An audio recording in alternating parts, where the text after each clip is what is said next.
గుంటూరు కారం censor talk అయితే వచ్చేసింది.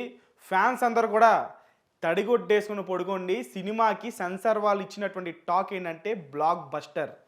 ఫస్ట్ హాఫ్, సెకండ్ హాఫ్ రెండిట్లు కూడా చూసి మెంటల్ వచ్చేసిందంట సెన్సార్ వాళ్ళకి. ముఖ్యంగా బాబు రేజ్, ఆయన body language, dialogue delivery, Guruji writing, background music తమనిచ్చింది. అలాగే ప్రతి ఒక్క సాంగ్ కూడా, ముఖ్యంగా కుర్చీని మడతబెట్టి సాంగ్ వచ్చినప్పుడైతే ఖచ్చితంగా ఫ్యాన్స్ అందరూ కూడా చొక్కాలు చించుకుంటారని చెప్పేసి సెన్సార్ వాళ్ళే చెప్పారు. అంటే ఇంక ఈ సినిమా ఏ లెవెల్లో ఉందో అర్థం చేసుకోవచ్చు.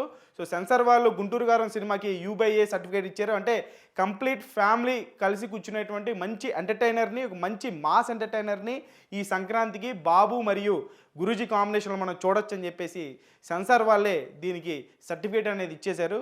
సో ఖచ్చితంగా రేపు సంక్రాంతికి రిలీజ్ అయిపోయే సినిమాల్లో బ్లాక్ బస్టర్ టాక్ని కన్ఫర్మ్ చేసుకొని మన ముందుకు వచ్చేస్తుంది గుంటూరు కారం.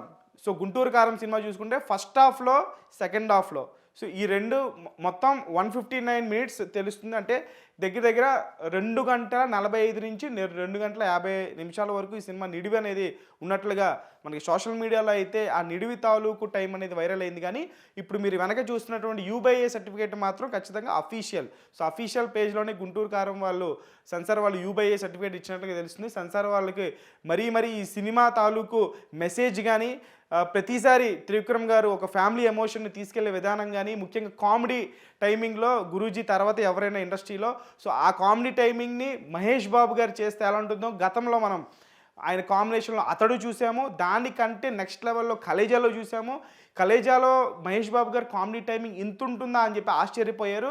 దానికంటే ట్రిపుల్ గుంటూరు కారంలో మహేష్ బాబు గారు చెప్పే ప్రతి డైలాగ్ కూడా చొక్కాలు చించుకునేలాగా, పేపర్స్ వేసేలాగా, విజిల్స్ వేసేలాగా అంత ఓర మాస్ క్యారెక్టరైజేషన్ని బాబు మీద గురూజీ రాయడం జరిగిందట. మరి కాసుకోండి, పేపర్స్ సిద్ధం చేసుకోండి. బాబు ఈ సంక్రాంతికి దిగిపోతున్నాడు.